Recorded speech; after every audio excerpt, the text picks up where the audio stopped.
ಇದ್ದೆ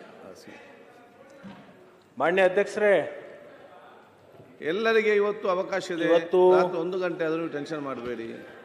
ವಿಶೇಷವಾಗಿ ಉತ್ತರ ಕರ್ನಾಟಕದ ಚರ್ಚೆಯಲ್ಲಿ ಭಾಗವಹಿಸಿ ಮಾತನಾಡಲಿಕ್ಕೆ ಅವಕಾಶ ಕೊಟ್ಟಿರ್ತಕ್ಕಂಥ ತಮಗೆ ನಂಬರ್ 16 ಧನ್ಯವಾದಗಳನ್ನು ಹೇಳ್ತೀನಿ. ಅದರ ಜೊತೆಗೆ ಅಧ್ಯಕ್ಷರೇ, ನನ್ನ ವೈಯಕ್ತಿಕ ಅಭಿನಂದನೆಗಳನ್ನು ಹೇಳಿದೆ. ಎಂಟೈರ್ ನಮ್ಮ ಹೌಸದ ಪರವಾಗಿ ಉತ್ತರ ಕರ್ನಾಟಕದ ಬಗ್ಗೆ ನಿಮಗೆ ಅಭಿನಂದನೆ ಹೇಳ್ತೀನಿ. ಯಾಕಂತಂದರೆ ಪ್ರತಿ ವರ್ಷ ನಮ್ಮ ಚಳಿಗಾಲದ ಅಧಿವೇಶನ ಪ್ರಾರಂಭ ಆದಾಗ ಯಾವುದೋ ಊರಾಗಿನ ಸುದ್ದಿ ತಂದಿಲ್ಲಿ ಚರ್ಚೆ ಮಾಡಿಕೊಂಡು ಏನೇನೋ ಮಾಡ್ತಾಯಿದ್ವಿ. ಆದರೆ ಪ್ರತ್ಯೇಕವಾಗಿ ಆರಂಭದಿಂದನೇ ಉತ್ತರ ಕರ್ನಾಟಕದ ಚರ್ಚೆಯನ್ನು ಮಾಡಲಿಕ್ಕೆ ಇಚ್ಛಾಶಕ್ತಿಯನ್ನು ಇಟ್ಕೊಂಡು ವಿರೋಧ ಪಕ್ಷದವರನ್ನು ಒಪ್ಪಿಸಿ ಮತ್ತು ಆಡಳಿತ ಪಕ್ಷದವರು ವಹಿಸಿ ಸುಸೂತ್ರವಾಗಿ ಇಲ್ಲಿವರೆಗೆ ನೀವು ಉತ್ತರ ಕರ್ನಾಟಕದ ವಿಶೇಷವಾಗಿರ್ತಕ್ಕಂಥ ಚರ್ಚೆಯನ್ನು ಮಾಡಲಿಕ್ಕೆ ಅವಕಾಶ ಮಾಡಿಕೊಟ್ಟಿರಲ್ಲ. ಉತ್ತರ ಕರ್ನಾಟಕ ಜನತೆ ಪರವಾಗಿ ನಿಮಗೆ ಅಭಿನಂದನೆಗಳನ್ನು ಈ ಸಂದರ್ಭದಲ್ಲಿ ಹೇಳ್ತೀನಿ. ಮತ್ತು ಅದರ ಜೊತೆಗೆ ನಮ್ಮ ವಿರೋಧ ಪಕ್ಷದ ಸ್ನೇಹಿತರಿಗೂ ಕೂಡ ನಾನು ಅಭಿನಂದನೆಗಳನ್ನು ಹೇಳ್ತೀನಿ. ಯಾಕಂತಂದರೆ ನಮ್ಮ ಡಾಕ್ಟ್ರದು ಈ ಸರಿಯಾಗಿ ಸ್ವಲ್ಪ ಆಲೋಚನೆ ಚೆನ್ನಾಗಿದೆ. ನೀವೆಲ್ಲ ಬೆಂಗಳೂರು ಕಸ ತಂದು ಇಲ್ಲಿ ಬೆಳಗಾವಿದಾಗ ಒಗಿತಿದ್ರಿ, ಈ ಸರಿಯಾಗಿ ಅದನ್ನು ಒಗೆದಿಲ್ಲ. ನೀವು ಕೂಡ ಉತ್ತರ ಕರ್ನಾಟಕದ ಚರ್ಚೆ ಮಾಡ್ತಕ್ಕಂಥ ಸಂದರ್ಭದಲ್ಲಿ ನೀವು ಕೂಡ ಸಹಕಾರ ಮಾಡಿದ್ದಕ್ಕೆ ನಿಮಗೂ ಅಭಿನಂದನೆಗಳನ್ನು ಹೇಳ್ತೀನಿ. ಅಧ್ಯಕ್ಷರೇ, ಉತ್ತರ ಕರ್ನಾಟಕ ಅಂದರೆ ಅನೇಕ ಕಡೆ ಇವತ್ತು ಚರ್ಚೆ ಪ್ರಾರಂಭ ಆಗ್ಲಿಕ್ಕೆ ಶುರುವಾಗಿದೆ. ಪ್ರತ್ಯೇಕ ರಾಜ್ಯದ್ದು ಅನೇಕ ಜನರು ಮಾತಾಡ್ತಕ್ಕಂಥದ್ದು, ಹೋರಾಟಗಳನ್ನು ಮಾಡ್ತಕ್ಕಂಥದ್ದು, ನಾವ್ಯಾರೂ ಕೂಡ ಅದಕ್ಕೆ ಸಹಮತ ಕೊಡ್ತಕ್ಕಂಥದ್ದು ಆಲೋಚನೆ ಇಲ್ಲ. ಅಖಂಡ ಕರ್ನಾಟಕ ಇರಬೇಕು ಮತ್ತು ಆ ಏಕೀಕರಣ ಆದಂಥ ಸಂದರ್ಭದಲ್ಲಿ ಅನೇಕ ನಮ್ಮ ಪೂಜ್ಯರು ಎಲ್ಲರೂ ಹಿರಿಯರು ಸೇರಿಕೊಂಡು ಅಖಂಡ ಕರ್ನಾಟಕ ಕಟ್ಟಿರ್ತಕ್ಕಂಥದಕ್ಕೆ ಉಳಿಸ್ಕೊಂಡು ಹೋಗ್ಬೇಕಂತಕ್ಕಂಥದ್ದು ನಮ್ಮೆಲ್ಲರಿಗೂ ಭಾವನೆ ಇದೆ. ಈ ಆಲೋಚನೆ ಯಾಕೆ ಬರ್ತಾ ಇದೆ ಅಂತಂದರೆ ಸ್ವಲ್ಪ ತಾರತಮ್ಯ ಏನು ಆಗ್ತಾ ಇದೆ. ಆ ತಾರತಮ್ಯ ಸರಿ ಹೋದದ್ದಾದರೆ ಅದಕ್ಕೆ ಏನು ಕುಡಿ ಹೊಡಿತಾ ಇದೆಯಲ್ಲ, ಅದನ್ನು ಆ ಕುಡಿ ಹೊಡಿತಕ್ಕಂಥದ್ದನ್ನು ನಾವು ಕಮರಿಸಲಿಕ್ಕೆ ಸಾಧ್ಯ ಆಗ್ತಿದೆ ಅಂತಕ್ಕಂಥದ್ದನ್ನು ಆಲೋಚನೆ ನಾವೆಲ್ಲರೂ ಮಾಡಬೇಕಾಗಿ. ವಿರೋಧ ಪಕ್ಷದ ನಾಯಕರಿಲ್ಲ, ಅವ್ರದ್ದು ಸ್ವಲ್ಪ ಅವಶ್ಯಕತೆ ಇತ್ತೇನೋ ಅಂತ ಅನಿಸ್ತದೆ. ಆದರೂ ಸಹಿತ ನಮ್ಮ ಡಾಕ್ಟ್ರು ಮತ್ತು ಅನೇಕರಿದ್ದಾರೆ. ಡಾಕ್ಟ್ರು ಅವ ಉಪನಾಯಕನೂ ಅಲ್ಲ ಮತ್ತು ಅವನ ಕಡೆ ಕೈ ಮಾಡಿ ತೋರಿಸ್ತಿಲ್ಲ. ನಾಯಕರು ಉಪನಾಯಕರು ಒಬ್ಬರಿಬ್ಬರು ಒಳಗೆ ಒಬ್ಬರಿದ್ದರೆ ಅನುಕೂಲ ಆಗ್ತಿತ್ತೇನೋ ಅಂತ ನನ್ನ ಭಾವನೆ. ವಿರೋಧ ಬಿಡೋದು ನಿಮಗೆ ಬಿಟ್ಕೊಟ್ಟು. ಯಾಕಂದರೆ ಕೆಲವೊಂದು ಸಮಸ್ಯೆಗಳಿದ್ದಾವೆ. ಆ ಸಮಸ್ಯೆಗಳನ್ನು ನಾವು ನೀವು ಕೂಡಿ ಬಗೆಹರಿಸ್ತಕ್ಕಂಥದ್ದು ಒಂದು ಸಂದರ್ಭ ಇದೆ. ಸಿ ಪಾಟೀಲ್ರೇ, ಅದಕ್ಕೆ ವಿರೋಧ ಪಕ್ಷ ನಾಯಕರು ಅಥವಾ ಉಪನಾಯಕರು ಯಾರೋ ಒಬ್ಬರು ಬಂದರೆ ಒಳ್ಳೆಯದು ಅಂತ ನನ್ನ ಭಾವನೆ. ಬರೋದು ಬಿಡೋದು ಅವ್ರು ಬಿಟ್ಕೊಟ್ಟದು. ಅಧ್ಯಕ್ಷರ, ಪ್ರಥಮವಾಗಿ ನಮ್ಮದು ಎಲ್ಲರೂ ಚರ್ಚೆ ಮಾಡಿದ್ದಾರೆ. ಉತ್ತರ ಕರ್ನಾಟಕದಲ್ಲಿರ್ತಕ್ಕಂಥ ಮತ್ತು ದಕ್ಷಿಣ ಭಾಗದಲ್ಲಿರ್ತಕ್ಕಂಥ ಕಾವೇರಿ ಮತ್ತು ಕೃಷ್ಣೆ ಇವು ದೊಡ್ಡ ನದಿಗಳು ರಾಜ್ಯದಲ್ಲಿ. ಇನ್ನು ಉಳಿದಿರ್ತಕ್ಕಂಥ ಮಹದಾಯದ ಬಗ್ಗೆ ನಮಗೆಲ್ಲರಿಗೂ ಕೂಡ ಕಾನೂನಾತ್ಮಕ ಏನು ನಡೆದಿದೆ ಅಂತಕ್ಕಂಥದ್ದೆಲ್ಲ ಗೊತ್ತಿದೆ. ನಾವು ನೀವು ಕೂಡಿ ಮಾಡಬೇಕಾಗಿರ್ತಕ್ಕಂಥದ್ದು ಕೃಷ್ಣಾ ಮೇಲ್ದಂಡೆಯ 524.256 ಇದನ್ನೇ ನಾವು ನೀರು ನಿಲ್ಲಿಸಬೇಕಾಗಿದೆ. ಈ ನೀರನ್ನು ನಿಲ್ಲಿಸೋಕ್ಕೋಸ್ಕರ ಮುಳುಗಡೆ ಆಗ್ತಕ್ಕಂಥ ಏನು ಪ್ರದೇಶ ಇದೆ ಸುಮಾರು 70,000 ಎಕರೆ. ಅದರ ಜೊತೆಗೆ R&R ಮಾಡಲಿಕ್ಕೆ ಮತ್ತು ಕಿನಾಲ್ ಮಾಡಲಿಕ್ಕೆ ಉಳಿದಿರ್ತಕ್ಕಂಥ ಜಮೀನು ಬೇಕು. ನಾನು ಸರ್ಕಾರಕ್ಕೆ ಮೊದಲನೇ ವಿನಂತಿ ಏನಂದರೆ, ಈ ಎಲ್ಲವೂ ಸೇರಿ ಸುಮಾರು 65,000 ರಿಂದ 70,000 ಕೋಟಿ ರೂಪಾಯಿಗಳು ಬೇಕು ಅಂತಕ್ಕಂಥದ್ದು ಬೇಡಿಕೆ ಇವತ್ತಿದೆ. 65-70,000 ಕೋಟಿ ಏಕಕಾಲಕ್ಕೆ ಕೊಡಲಿಕ್ಕೆ ಸಾಧ್ಯ ಆಗಲ್ಲ. ಈಗಾಗಲೇ ನಮ್ಮ ಕೃಷ್ಣಾ ನದಿ ಒಳಗೆ 519ಕ್ಕೆ ಏನು ನಾವು ನೀರು ನಿಲ್ಲಿಸಿದ್ದೀವಿ, ಅದನ್ನು 524ಕ್ಕೆ ಏನು ಒಯ್ಯಬೇಕಾಗಿದೆ. ಆ ಮೊದಲನೇದು ನಮ್ಮ ಕೆಲಸ ಏನಾಗಬೇಕಂದ್ರೆ, ಏನು ಮುಳುಗಡೆ ಆಗ್ತಕ್ಕಂಥದ್ದು ಸುಮಾರು 60,000 ಎಕರೆ ಏನು ಜಮೀನು ಮುಳುಗಡೆ ಆಗ್ತಿದೆ, ಅದಕ್ಕೇನು ಪರಿಹಾರ ಕೊಡಬೇಕಾಗಿದೆ. ಅಷ್ಟು ಪರಿಹಾರದ ಈಗಾಗಲೇ ರೇಟ್ ಫಿಕ್ಸ್ ಮಾಡಿಬಿಟ್ಟಿರಿ ನೀವು. ನೀರಾವರಿ ಇದ್ದದಕ್ಕೆ 40 ಲಕ್ಷ, ನೀರಾವರಿ ಹೊರತುಪಡಿಸಿರ್ತಕ್ಕಂಥ ಜಮೀನಿಗೆ 30 ಲಕ್ಷ. ಅದನ್ನು ಇಡೀ ರಾಜ್ಯದ ಜನ ನಾವೆಲ್ಲರೂ ಕೂಡ ಸ್ವಾಗತ ಮಾಡಿದ್ವಿ. ಒಳ್ಳೆಯ ದರವನ್ನು ನಿಗದಿ ಮಾಡಿದಾರು ಅಂತ ಅದನ್ನೆಲ್ಲ ತೊಗೊಳ್ಳಿಕ್ಕೆ ನಾವು ಸಜ್ಜಾಗಿದ್ದೀವಿ. ನೀವು ಏಕಕಾಲಕ್ಕೆ 65-70 ಸಾವಿರ ಕೋಟಿ ಆದಮೇಲೆ ಇದನ್ನು ಮಾಡ್ತಾನೆ ಅನ್ನೋದು ಬಹುತೇಕ ನಮಗೆ ಮತ್ತೆ ಇದು ಭಾಳ ಯೋಜನೆ ಮುಂದೆ ಹೋಗ್ತಿದೆ ಅನ್ನುವಂಥದ್ದು. ಅದಕ್ಕೆ ನಾನು ಸರ್ಕಾರಕ್ಕೆ ವಿನಂತಿ ಮಾಡೋದೇನೆಂದರೆ, ಮೊದಲೇನು ಸುಮಾರು ಒಂದು 60-65 ಸಾವಿರ ಎಕರೆ ಮುಳುಗಡೆ ಆಗ್ತಕ್ಕಂಥ ಪ್ರದೇಶ ಇದೆ, ಅದಕ್ಕೆ ಹಣವನ್ನು ಕೊಟ್ಟು ನೀರು ನಿಲ್ಲಿಸುವಂಥದ್ದು ಆದದ್ದಾದರೆ ತಕ್ಷಣಕ್ಕೆ ನಮ್ಮ ಯೋಜನೆ ಪ್ರಾರಂಭ ಆಗುತ್ತೆ. ಯಾಕಂತಂದರೆ ಈಗ ಅನೇಕ ಯೋಜನೆಗಳು ಮಾಡಿದ್ದೀವಿ, ಅನೇಕ LICಗಳು ಮಾಡಿದ್ದೀವಿ, ಲಿಫ್ಟ್ ಇರಿಗೇಷನ್ಗಳು ಮಾಡ್ಕೊಂಡಿದ್ದೀವಿ, ಅನೇಕ ಕಡೆ ನೀರಾವರಿ ಆಗಿದೆ. ಆ ನೀರಾವರಿ ಆಗಿರ್ತಕ್ಕಂಥ ಜಮೀನಿಗೇನು 5 ತಿಂಗಳು 6 ತಿಂಗಳು ನೀರು ಕೊಡ್ತೀವಿ, ಅದನ್ನು 8 ತಿಂಗಳವರೆಗೆ ಕೊಡಲಿಕ್ಕೆ ಸಾಧ್ಯ ಆಗ್ತಿದೆ. ಆ 8 ತಿಂಗಳವರೆಗೆ ನೀರಾವರಿ ಆಗ್ತಕ್ಕಂಥ ಒಂದು ಸನ್ನಿವೇಶವನ್ನು ಬೇಗ ನಾವು ಮಾಡ್ಕೋಬೇಕಾಗಿರ್ತಕ್ಕಂಥದ್ದು. ಎರಡನೇ ಹಂತದಲ್ಲಿ R&R ನಿರ್ಮಾಣ ಮಾಡಲಿಕ್ಕೆ ಮತ್ತು ಕಿನಾಲ್ಗಳನ್ನು ಮಾಡಲಿಕ್ಕೆ ಏನೊಂದು ಜಮೀನನ್ನು ವಶಪಡಿಸ್ಕೋಬೇಕಾಗಿದೆ. ಅದರ ಬದಲಿಗೆ ನಾನೇನು ಒಂದು ಆಲೋಚನೆ ಅಂದರೆ, ತಜ್ಞರ ಬಗ್ಗೆ ನೀವು ಚರ್ಚೆ ಮಾಡ್ಬೋದು. ಕಿನಾಲ್ ಮುಖಾಂತರ ಏನು ನೀರಾವರಿ ಮಾಡಬೇಕು ಅಂತ ಏನು ಹೊಂಟಿದ್ದೀರಿ, ಅಲ್ಲಿ ಲ್ಯಾಂಡ್ ಅಕ್ವೇಷನ್ ಆಗಬೇಕಾಗತ್ತೆ. ಆ ಲ್ಯಾಂಡ್ ಅಕ್ವೇಷನ್ ಮಾಡಿಕೊಂಡು ಕಿನಾಲ್ ಮುಖಾಂತರ ನೀರು ಒಯ್ಬೇಕಾಗತ್ತೆ. ಆ 10 ವರ್ಷ ಆದಮೇಲೆ ಮತ್ತೆ ಅದಕ್ಕೆ ಮತ್ತೆ ರಿಮೋಲ್ಡಿಂಗ್ ಮಾಡಬೇಕಾಗ್ತದೆ 10-15 ವರ್ಷಕ್ಕೊಮ್ಮೆ. ಅದ್ರ ಬದಲಿಗೆ ಅಂಡರ್ಗ್ರೌಂಡ್ ಪೈಪ್ಲೈನ್ಗಳನ್ನು ಹಾಕ್ಕೊಂಡು ಹೋಗಿ ನೀರಾವರಿಗಳು ಮಾಡಿದರೆ ಇದು ಲ್ಯಾಂಡ್ ಅಕ್ವೇಷನ್ ಕಾಸ್ಟು ಉಳಿಯುತ್ತೆ ಮತ್ತು ವಾಟರ್ ಮ್ಯಾನೇಜ್ಮೆಂಟ್ ಚೆನ್ನಾಗಾಗತ್ತೆ, ವೇಸ್ಟ್ ಆಗಲ್ಲ. ನನ್ನ ಕ್ಷೇತ್ರದಲ್ಲೇ ಅಂಥ ಒಂದು ಯೋಜನೆಯನ್ನು 1500 ಕೋಟಿ ರೂಪಾಯಿದಲ್ಲಿ ಅಂಡರ್ಗ್ರೌಂಡ್ ಪೈಪ್ಲೈನ್ ಮಾಡಿ 1 ಎಕರೆ ಜಮೀನನ್ನು ವಶಪಡಿಸಿಕೊಳ್ಳಾರದೆ ಉಚಿತವಾಗಿ ಪೈಪ್ಲೈನ್ಗಳನ್ನು ಹಾಕ್ಕೊಂಡು ಸರ್ವೆ ನಂಬರ್ ವೈಸ್ ನಾವು ಪೈಪ್ಲೈನ್ಗಳನ್ನು ಮಾಡಿ ನೀರಾವರಿ ಮಾಡಿರ್ತಕ್ಕಂಥದ್ದು ಇದೆ. ಅದಕ್ಕೆ ನಾವು ಎರಡನೇ ಹಂತದಲ್ಲಿ ಮಾಡ್ತಕ್ಕಂಥದ್ದು ಏನಿದೆಯೋ, ಲ್ಯಾಂಡ್ ಎಕ್ವೇಷನ್ ಮಾಡಿಕೊಂಡು ಕಿನಾಲ್ ಮಾಡೋದಕ್ಕಿಂತಲೂ ಅಂಡರ್ಗ್ರೌಂಡ್ ಪೈಪ್ಲೈನ್ ಮಾಡ್ಕೊಂಡು ಹೋದರೆ ಎಷ್ಟು ಸೂಕ್ತ ಆಗ್ತಿದೆ ಅಂತಕ್ಕಂಥದ್ದು ತಜ್ಞರ ಒಂದು ಸಮಿತಿಯನ್ನು ರಚನೆ ಮಾಡಿ ಅವರಿಂದ ಒಂದು ವರದಿಯನ್ನು ಪಡ್ಕೊಂಡು ಆ ಒಂದು ಕಾರ್ಯ ಮಾಡಬೇಕು ಅಂತಕ್ಕಂಥದ್ದು ಒಂದು. ಅಧ್ಯಕ್ಷರೇ, ಇನ್ನೊಂದು, ಕೃಷ್ಣಾ ನದಿಯಲ್ಲಿ ಇವತ್ತು ಮಹಾರಾಷ್ಟ್ರದಿಂದ ಪ್ರಾರಂಭ ಆಗುತ್ತೆ, ಅದು ನಮ್ಮ ಆಲ್ಮಟ್ಟಿವರೆಗೇನೂ ಒಂದು ಡ್ಯಾಮ್ ಸಿಗುತ್ತೆ. ಅದ್ರ ಮಧ್ಯದಲ್ಲಿ ಹಿಪ್ಪರಿಗಿ ಬ್ಯಾರೇಜ್ ಅಂತ ಇದೆ. ಬೇಸಿಗೆ ಕಾಲದಲ್ಲಿ 2 ತಿಂಗಳು ನೀರು ಹೋಗಿಬಿಡ್ತೈತೆ ಅಧ್ಯಕ್ಷ. ಮಳೆಗಾಲದಲ್ಲಿ ಸಾಕಷ್ಟು ಮಹಾಪೂರ್ ಬರುತ್ತೆ, ಬೇಸಿಗೆ ಕಾಲದಲ್ಲಿ ಕುಡಿ ನೀರಿಗೂ ಕೂಡ ಹಾಹಾಕಾರ ಪ್ರಾರಂಭ ಆಗುತ್ತೆ.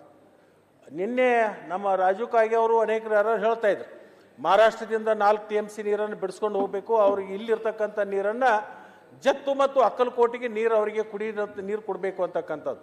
ಅದು ಭಾಳ ದಿವಸದ ಹಿಂದೆ ಅದೊಂದು ಪ್ರಸ್ತಾವನೆ ಮಹಾರಾಷ್ಟ್ರ ಸರ್ಕಾರದಲ್ಲಿ ಇತ್ತು. ಅದು ಈಗ ಅವರು ತಮ್ಮದೇ ಆಗಿರ್ತಕ್ಕಂಥ ಯೋಜನೆಯನ್ನು ಪ್ರಾರಂಭ ಮಾಡಿಕೊಂಡು ಜತ್ತು ಮತ್ತು ಅಕ್ಕಲಕೋಟೆಗೆ ತಮ್ಮದೇ ಆಗಿರ್ತಕ್ಕಂಥ ನೀರಾವರಿ ಯೋಜನೆಯನ್ನು ಮಾಡ್ತಾ ಇದ್ದಾರೆ.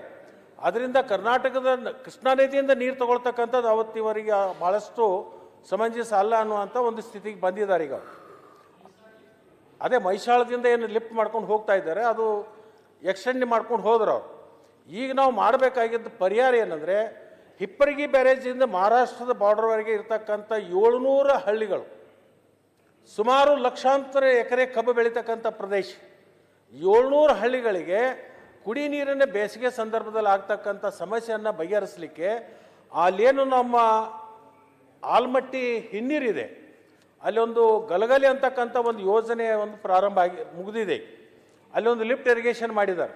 ಅಲ್ಲಿ ಕೇವಲ ಅದೇ ಪಂಪನ್ನು ನಾವು ಬಳಸ್ಕೊಂಡು ಅಲ್ಲಿಂದ ಸುಮಾರು 38ರಿಂದ 40 ಕಿಲೋಮೀಟ್ರು ಒಂದು ಪೈಪ್ಲೈನ್ ತೊಗೊಂಬಂದು ನಮ್ಮ ಹಿಪ್ಪರಿಗಿ ಬ್ಯಾರೇಜ್ದಾಗ ಬಿಟ್ಬಿಟ್ರೆ ಸುಮಾರು ಒಂದು 2ರಿಂದ 2-3 TMC ನೀರು ಈ ಡ್ಯಾಮ್ದಲ್ಲಿ ಬಿಟ್ಟರೆ ಸುಮಾರು 700 ಹಳ್ಳಿ ಕುಡಿ ನೀರಿನ ಸಮಸ್ಯೆಯನ್ನು ಬಗೆಹರಿಸ್ತಕ್ಕಂಥದ್ದು ಆಗ್ತಿದೆ. ಅದನ್ನು ಒಂದು ಈಗಾಗಲೇ ನಾವು ಸರ್ಕಾರ ಗಮನಕ್ಕೂ ತಂದಿದ್ದೀವಿ. ಬಹುಶಃ ನೀರಾವರಿ ಸಚಿವರು ನಮ್ಮ ಉಪಮುಖ್ಯಮಂತ್ರಿಗಳಿದ್ದರೆ ಅದು ಸ್ವಲ್ಪ ಅನುಕೂಲ ಆಗ್ತಿತ್ತು, ಬೇರೆ ಕಾರಣದಿಂದ ಇರಲಿಕ್ಕಿಲ್ಲ. ಆದರೆ ಅಧಿಕಾರಿಗಳಿರ್ಬೋದು, ಅದನ್ನು ವರದಿಯನ್ನು ಕೊಡುವಂಥ ಕೆಲಸವನ್ನು ಮಾಡ್ತಾರೆ. ಅದರ ಜೊತೆಗೆ ಅಧ್ಯಕ್ಷರೇ, ಇವತ್ತು ನಮ್ಮ ಸಕ್ಕರೆ ಸಚಿವರಿದ್ದಾರೆ. ನಮ್ಮ ಭಾಗದಲ್ಲಿ ಬೆಳೀತಕ್ಕಂಥದ್ದು ಪ್ರಮುಖವಾಗಿರ್ತಕ್ಕಂಥ ಬೆಳೆಗಳೇನು? ಒಂದು ಕಬ್ಬು, ಒಂದು ದ್ರಾಕ್ಷಿ, ಒಂದು ಗೋವಿನ ಜೋಳ, ಒಂದು ತೊಗರೆ, ಇನ್ನುಳಿದಿರ್ತಕ್ಕಂಥ ಸಾಮಾನ್ಯ ಬೆಳೆಗಳನ್ನು ಬೆಳಿತೀವಿ. ಅತ್ಯಂತ ಪ್ರಮುಖವಾಗಿರ್ತಕ್ಕಂಥ ಬೆಳೆ ಯಾವುದಪ್ಪ ಅಂತಂದರೆ, ಒಂದು ಕಬ್ಬು, ಎರಡನೇದು ಗೋವಿನ ಜೋಳ, ಮೂರನೇದು ತೊಗರೆ. ಅದರ ನಂತರ ಈ ಹಾರ್ಟಿಕಲ್ಚರ್ದಲ್ಲಿ ಬಂದಾಗ ದ್ರಾಕ್ಷಿ ಮತ್ತು ದಾಳಿಂಬೆ. ಈ ಭಾಗದಲ್ಲಿ ಬಿಜಾಪುರ, ಬಾಗಲಕೋಟೆ ಮತ್ತು ಬೆಳಗಾವಿ ಜಿಲ್ಲೆಯಲ್ಲಿರ್ತಕ್ಕಂಥ ಇವು ಪ್ರಮುಖ ಬೆಳೆಗಳು. ಅಧ್ಯಕ್ಷರೇ, ನಿಮಗೆ ಆಶ್ಚರ್ಯ ಅಂತಂದ್ರೆ ನಮ್ಮ ಅಶೋಕ್ ಅಣ್ಣ ಅವರಿಗೆ ಅದು ಗೊತ್ತಿರಬೇಕು. ನಮ್ಮ ಕಬ್ಬು ಬೆಳೀತಕ್ಕಂಥದ್ದು ಮಂಡ್ಯ ಜಿಲ್ಲೆ ಸಕ್ಕರೆ ನಾಡು ಅಂತ ಕರೀತಾರೆ. ಅಲ್ಲಿ ಒಟ್ಟು ಜಿಲ್ಲೆಯಲ್ಲಿ ಕಬ್ಬು ಎಷ್ಟು ಬೆಳೀತಿದೆಯಲ್ಲ, ಇವತ್ತೂ ಕೂಡ ಸಕ್ಕರೆ ನಾಡು ಅಂತ ನಾವು ಕರಿತೀವಿ. ಎಲ್ಲಿ? ಮಂಡ್ಯ ಜಿಲ್ಲೆಗೆ. ಅಲ್ಲಿ ಎಷ್ಟು ಕಬ್ಬು ಬೆಳಿತೀವಿ? 16ರಿಂದ 17 ಲಕ್ಷ ಟನ್ ಕಬ್ಬು ಬೆಳಿತೀವಿ ಮಂಡ್ಯ ಜಿಲ್ಲೆದೊಳಗೆ. ಅತ್ನಿ ಅಂತ ಒಂದೇ ಒಂದು ತಾಲೂಕದಲ್ಲಿ 76,000 ಲಕ್ಷ ಟನ್ ಕಬ್ಬು ಬೆಳೀತಾ ಇದ್ವಿ. ಎಷ್ಟು? 76 ಲಕ್ಷ ಟನ್ ಕಬ್ಬ ಒಂದೇ ತಾಲೂಕದಲ್ಲಿ ಬೆಳೀತಾ ಇದ್ವಿ. ಇಡೀ ಕರ್ನಾಟಕದಲ್ಲಿ ಅತಿ ಹೆಚ್ಚು ಕಬ್ಬು ಬೆಳೀತಕ್ಕಂಥ ಪ್ರದೇಶ ಅತ್ನಿ ಅಂತೇಳಿ ಇವತ್ತು ದಾಖಲಾತಿಗಳ ಪ್ರಕಾರ ನಿಮಗೆ ಗೊತ್ತಾಗ್ತದೆ. ಅಧ್ಯಕ್ಷರೇ, ಪ್ರತಿ ಸಲನೂ ನಾನು ಮಾತಾಡಿದ್ದೀನಿ, ಈ ತೂಕದಲ್ಲಿ ಮೋಸ ಆಗ್ತಕ್ಕಂಥದ್ದು, ರೈತರಿಗೆ ಅನ್ಯಾಯ ಆಗ್ತಕ್ಕಂಥದ್ದು, ಇದು ಬಹುತೇಕ ನಾನು 4ನೇ ಬಾರಿಗೆ ಎದ್ದು ನಿಂತಿರೋದು. ಅಲ್ಲ, ಇದ್ರ ಬಗ್ಗೆ ಇನ್ನು ನನಗೆ ಮಾತಾಡೋಕ್ಕೂ ಆಸಕ್ತಿನೂ ಇಲ್ಲ. ಇನ್ನು ಮಾತಾಡಿದ್ರೆ ಅದೇನೋ ಒಂಥರ ಏನೋ ಒಂಥರ ನನಗೂ ಮುಜುಗುರ. ಏನು ಇವರು ಬಾಯಿ ಚಪಲಕ್ಕೆ ಮಾತಾಡ್ತಾರೋ ಏನು ಅಂತ. ಇಲ್ಲಿ ಒಬ್ಬರು ಸಕ್ಕರೆ ಸಚಿವರು, ಅವರಿಗೆ ವೇಟ್ ಆ್ಯಂಡ್ ಮೆಜರ್ಮೆಂಟ್ ಅವ್ರಿಗೆ ಬರಲ್ಲ. ವೇಟ್ ಆ್ಯಂಡ್ ಮೆಜರ್ಮೆಂಟ್ ಯಾರಿಗೆ ಬರುತ್ತೆ? Food and civil supply ministry. ಅವರಿಬ್ಬರೂ ಕೂಡ್ಕೊಂಡು ಹಿಂದಿನ ಸಭೆ ಒಂದು ಸಭೆ ಆಗಿ ನಮ್ಮನ್ನು ಆ ಸಭೆ ಕರ್ಕೊಂಡು ಅವತ್ತು ನಿರ್ಣಯ ಆಯಿತು, ಕಬ್ಬಿನ ಮೋಸವನ್ನು ತಡಿತಕ್ಕಂಥದ್ರಲ್ಲಿ ನಾವು ಭದ್ರಾಗಿದ್ದೀವಿ, ಮಾಡ್ತಾ ಇದ್ದೀವಿ ಅಂತ. ಆ ಒಂದು ಆಶೆ ಚಿಗುರು ಒಡೆದಿತ್ತು. ಬಟ್ ಇಲ್ಲಿವರೆಗೆ ಅದಾಗಲಿಲ್ಲ. ಅದನ್ನು ಪುನಃ ನಾನು ಮಾತಾಡಿದರೆ ಸಚಿವರು ಮನಸ್ಸಿಗೆ ನೋವಾಗತ್ತೆ. ಏನಪ್ಪ ಇವನ ನಮ್ಮ ತಗಲಾಕೊಂಡಿದ್ದಾನು, ಏನು ಪ್ರತಿ ಸಲ ಇದನ್ನು ಕೇಳ್ತಾನಲ್ಲ ಅಂತೇಳಿ. ಅದಕ್ಕೆ ಯಾಕೆ ಇದನ್ನು ಮಾತಾಡಬೇಕು, ಅವ್ರ ಮನಸ್ಸಿಗೆ ಯಾಕೆ ಘಾಸಿ ಮಾಡಬೇಕು ಅನ್ನುವಂಥ ಒಂದು ಮನಸ್ಥಿತಿಗೆ ನಾನು ಬಂದಿದ್ದೆ. ಯಾಕಂತಂದರೆ ಇವತ್ತಿನ ದಿವಸ ಒಂದು ರೈತನ 2 ಟನ್ನು 3 ಟನ್ ಕಬ್ಬು ಹೊಡಿತಕ್ಕಂಥದ್ದು, ಮೋಸ ಮಾಡ್ತಕ್ಕಂಥದ್ದು ನಮಗೆ ನೋಡ್ಲಿಕ್ಕಾಗಲಿ ತಡಿಲಿಕ್ಕಾಗಲಿ. ಮತ್ತು ಇದರಿಂದ ಅಧ್ಯಕ್ಷರೇ, ಇವತ್ತು ಮೊನ್ನೆ ಇಡೀ ರಾಜ್ಯದ ಗಮನವನ್ನು ಸೆಳೆದ್ರು. ನಮ್ಮ ರೈತರು ಹೋರಾಟ ಮಾಡಿದರು. 3,500 ರೂಪಾಯಿ ಕೊಡಬೇಕು, ನಮಗೆ ಬೆಲೆ ಸಿಗಬೇಕು ಅಂತ. ಅವ್ರ ಬೇಡಿಕೆ ಸರಿ ಇದೆ, ತಪ್ಪಲ್ಲ. ಯಾಕಂತಂದರೆ ಇವತ್ತಿನ ದಿವಸ 1 ಟನ್ ಕಬ್ಬು ಬೆಳಿಬೇಕಾದ್ರೆ 1 ಎಕರೆಯಲ್ಲಿ ಎಷ್ಟು ಬರುತ್ತೆ, ಏನು ಬರ್ತದೆ ನನಗೂ ಗೊತ್ತು. ನಾನು ಒಬ್ಬ ಕಬ್ಬು ಬೆಳೆಗಾರಾಗಿ ಅದರದ್ದು ಅನುಭವಿಸಿದ್ದೆ. ಅವ್ರಿಗೆ ಕೇಳ್ತಕ್ಕಂಥ ತಪ್ಪಿಲ್ಲ. ಆದರೆ ಅದನ್ನು ಕೊಡ್ಲಿಕ್ಕೆ ಆಗೋದಿಲ್ಲ ಅನ್ನುವಂಥ ಒಂದು ವಾತಾವರಣ ಇದೆಯಲ್ಲ ಇವತ್ತು. ನಾನು ಯಾಕೆ ವಿರೋಧ ಪಕ್ಷದವ್ರನ್ನ ಕರೆದೆ ಅಂದರೆ, ಅವತ್ತಿನ ದಿವಸ ಎಲ್ಲ ಸಕ್ಕರೆ ಕಾರ್ಖಾನೆಯ ಮಾಲೀಕರನ್ನು ಕರೆದು ಮುಖ್ಯಮಂತ್ರಿಗಳು ಸಭೆ ಮಾಡಿಕೊಂಡು ಒಂದು ನಿರ್ಣಯ ಮಾಡಿ, ಏನು 3,250 ರೂಪಾಯಿ ಕಾರ್ಖಾನೆಯವ್ರು ಕೊಡಬೇಕು, 50 ರೂಪಾಯಿ ನಾವು ಸರ್ಕಾರದಿಂದ ಬೇಕಾದರೆ ನಾವು ಕೊಡ್ತೀವಿ. ಅದರಿಂದ ಸುಮಾರು ಹಣ ಸರ್ಕಾರದಿಂದ ಕೊಡಬೇಕಾಗತ್ತೆ. ಈ ವರ್ಷ ಕರ್ನಾಟಕದಲ್ಲಿ ನನ್ನ ಪ್ರಕಾರ 7 ಕೋಟಿ ಟನ್ನ ಕಬ್ಬು ನುರಿಸ್ತಕ್ಕಂಥದ್ದು ಆಗ್ಬೋದು. 7 ಕೋಟಿ ಅಂತಂದರೆ 350 ಕೋಟಿ ರೂಪಾಯಿ ಹೆಚ್ಚು ಕಡಿಮೆ ಸರ್ಕಾರದಿಂದ ಕೊಡಬೇಕಾಗತ್ತೆ. ಇದನ್ನ ಯಾಕೆ ಕೊಡಲಿಕ್ಕೆ ಅವ್ರು ಮನಸ್ಸು ಮಾಡಿದರು, ಯಾಕೆ ಬಂದರು ಮುಂದೆ? ರೈತರು ಹೋರಾಟ ಮಾಡ್ತಾ ಇದ್ದಾರೆ. ರೈತರ ನೆರವಿಗೆ ಸರ್ಕಾರ ಅಂತಕ್ಕಂಥದ್ದು ನಾವು ಮಾಡಬೇಕಾಗುತ್ತೆ. ಅವ್ರ ನೆರವಿಗೆ ಬಂದು 350 ಕೋಟಿ ರೂಪಾಯಿ ಆದ್ರೂ ಪರವಾಗಿಲ್ಲ, ನಾ ಹಣ ಕೊಡ್ತೀನಿ ಅಂತಕ್ಕಂಥ ಒಂದು ಇಚ್ಛಾಶಕ್ತಿಯನ್ನು ಪ್ರದರ್ಶನ ಮಾಡಿ ಇವತ್ತು ಘೋಷಣೆ ಮಾಡಿ ಎಲ್ಲ ಕಾರ್ಖಾನೆಗಳನ್ನು ಪ್ರಾರಂಭ ಮಾಡಿಸಿದ್ರು. ಆದರೆ ಅಧ್ಯಕ್ಷರೇ, ಕೇಂದ್ರ ಸರ್ಕಾರದ ಒಂದು ಜವಾಬ್ದಾರಿ ಇದೆ. ರಾಜ್ಯ ಸರ್ಕಾರದ ಹೆಂಗೆ ಜವಾಬ್ದಾರಿ ತಗೊಂಡು 350 ಕೋಟಿ ರೂಪಾಯಿ ಸರ್ಕಾರದ ಬೊಕ್ಕಸದಿಂದ ಕೊಡಲಿಕ್ಕೆ ಮುಂದಾದ್ರಲ್ಲ, ಅದೇ ಥರನಾಗಿ ನೀವು ಕಾಂಗ್ರೆಸ್ದ ಸರ್ಕಾರ ಇಲ್ಲಿ ಆಡಿದಾಗ ಅಲ್ಲಿ ಭಾರತೀಯ ಜನತಾ ಪಕ್ಷದ ಸರ್ಕಾರ ಕೇಂದ್ರದಾಗಿದ್ದಾಗ ನಿಮ್ಮನ್ನು ಹಣ ಕೊಡ್ರಿ ಅಂತ ನಾವು ಕೇಳ್ತಾ ಇಲ್ಲ. ನೀವು ಬರೇ ರೇಟ್ ಫಿಕ್ಸ್ ಮಾಡಿಕೊಡ್ರಿ, ಬರೇ ರೇಟ್ ಫಿಕ್ಸ್ ಮಾಡಿಕೊಡ್ರಿ. ನೀವು FRP ಪ್ರತಿ ವರ್ಷ ಹೆಚ್ಚು ಮಾಡಿಕೊಡ್ತೀರಿ, FRP ಪ್ರತಿ ವರ್ಷ ನೀವು ರೇಸ್ ಮಾಡ್ತೀರಿ. ಆದರೆ MSP ಯಾಕೆ ಮಾಡ್ತಾ ಇಲ್ಲ? MSP ಫಿಕ್ಸ್ ಮಾಡ್ಬೇಕು ನೀವು. ಯಾಕಂದರೆ ಕಾರ್ಖಾನೆನೂ ಉಳಿಬೇಕು, ಕಾರ್ಖಾನೆಗೆ ಕಬ್ಬು ಹಾಕ್ತಕ್ಕಂಥ ಕಬ್ಬು ಬೆಳೆಗಾರರು ಉಳಿಬೇಕು. MSP ರೇಟ್ ಏನಾಗೈತೆ ಅಂದರೆ ಅಧ್ಯಕ್ಷರೇ, 2018ರಲ್ಲಿ ಆಗಿದೆ. ಇವತ್ತಿನವರೆಗೂ ಕೂಡ MSP ರೇಟು ರೇಸ್ ಮಾಡಿಲ್ಲ. ಅದಕ್ಕೋಸ್ಕರ ಮುಖ್ಯಮಂತ್ರಿಗಳು ಎಲ್ಲ ಕಾರ್ಖಾನೆಯವರಿಗೆ ಒಂದು ಭರವಸೆ ಕೊಟ್ಟಿದ್ರು, ನಿಮ್ಮ ಪರವಾಗಿ ನಾನು ಪ್ರಧಾನಮಂತ್ರಿಗಳ ಹತ್ರ ಹೋಗ್ತೀನಿ, ನಿಮ್ಮ ಅಹವಾಲವನ್ನು ತೊಗೊಂಡು ಹೋಗಿ ಮುಟ್ಟಿಸ್ತೀನಿ, ಅವ್ರು ಮಾಡಿಸುವಂಥ ಕೆಲಸ ನಾನು ಮಾಡ್ತೀನಿ ಅಂತೇಳಿ ಅವ್ರು ಪ್ರಾಮಾಣಿಕ ಪ್ರಯತ್ನ ಮಾಡಿದರು. ಇಲ್ಲಿದು ಮನವಿ ತೊಗೊಂಡು ಹೋಗಿ ಕಿಶಿಂದ ಪ್ರಧಾನಮಂತ್ರಿಗಳಿಗೆ ಭೇಟಿ ಆದರು. ಮೊದಲನೇ ದಿವಸ ಆದಾಗ ಸಿಗಲಿಲ್ಲ, ಮಂಡೇ ಸಿಗ್ತೀನಿ ಬರ್ರಿ ಅಂತ ಹೇಳಿದರು. ಮತ್ತು ವಾಪಸ್ ಬಂದು ತಿರುಗಿ ಮತ್ತೆ ಮಂಡೇ ಹೋದರು. ಮಂಡೇ ಹೋಗಿ ಕೊಟ್ಟರು. ನಾವು ಕೇಳಿದ್ದೆಷ್ಟು? 41 ರೂಪಾಯಿ ಕೇಳಿ MSP. 41 ರೂಪಾಯಿ ನೀವು ಗ್ರಾಹಕರಿಗೆ ಹೊರೆ ಆಗ್ತದ ಅಂತಕ್ಕಂಥ ನಿಮ್ಮಲ್ಲಿ ಭಾವನೆ ಇದ್ದರೆ ಅದನ್ನು ನಾವು ಸ್ವಾಗತ ಮಾಡ್ತೀವಿ, ಇಲ್ಲ ಅನ್ನಲ್ಲ. ನೀವು 38 ರೂಪಾಯಿ ಗ್ರಾಹಕರಿಗೆ ಕೊಡ್ತಕ್ಕಂಥ ಸಕ್ಕರೆ ರೇಟ್ ಮಾಡ್ರಿ. ಈ ಕೋಕೋ ಕೋಲಾ ಏನು ಸಾಫ್ಟ್ ಡ್ರಿಂಕ್ ಮಾಡ್ತಾರಲ್ಲ, ಸ್ವೀಟ್ ಮಾಡ್ತಾರಲ್ಲ, ಅವ್ರು ಬೇಕಾದ್ರೆ 45 ಮಾಡಿ. ಪೇಡೆ ಮಾಡ್ತಕ್ಕಂಥವ್ರು ಇರ್ಬೋದು, ಜಿಲೇಬಿ ಮಾಡ್ತಕ್ಕಂಥವ್ರು ಇರ್ಬೋದು, ಸ್ವೀಟ್ ತಯಾರು ಮಾಡ್ತಕ್ಕಂಥವ್ರವರೆಗೂ. ಈಗ ನೀವು ಗ್ಯಾಸ್ ಕೊಡ್ತಕ್ಕಂಥ ಸಂದರ್ಭದಲ್ಲಿ ಗ್ರಾಹಕರಿಗೆ ಒಂದು ಬೇರೆ ಕೊಡ್ತೀರಿ ಮತ್ತು ಬಿಸ್ನೆಸ್ ಮಾಡ್ತಕ್ಕಂಥವ್ರಿಗೆ ಒಂದು ಬೇರೆ ಕೊಡ್ತೀರಿ.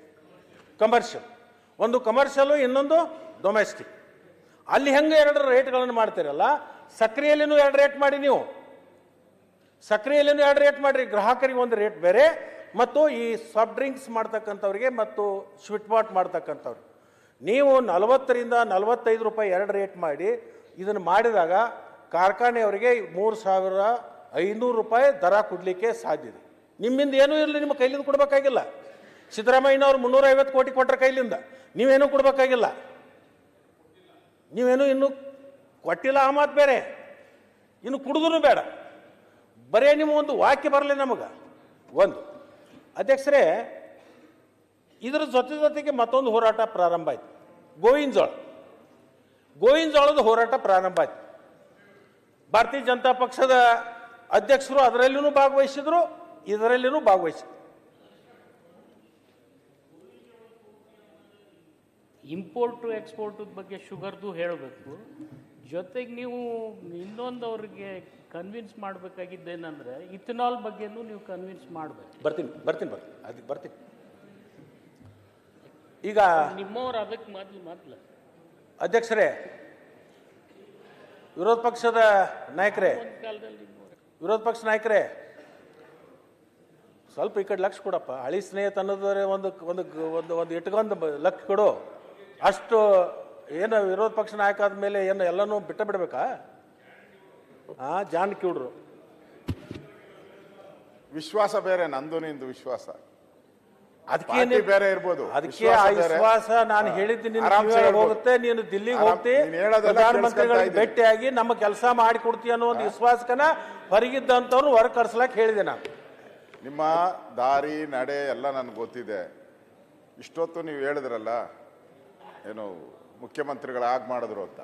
ಒಂದು ದಿನ ಆದರೂ ಮುಖ್ಯಮಂತ್ರಿಗಳು ಬನ್ರಪ್ಪ ಡೆಲ್ಲಿಗೆ ಹೋಗೋಣ, ಕೇಂದ್ರ ಸರ್ಕಾರದ ಏನಾದರೂ ಅನುದಾನದ ಬಗ್ಗೆ ಮಾತಾಡೋಣ, ಒಂದು ದಿನ ಕರೆದಿದ್ದಾರೆ ನನ್ನ ವಿರೋಧ ಪಕ್ಷದವ್ರನ್ನ.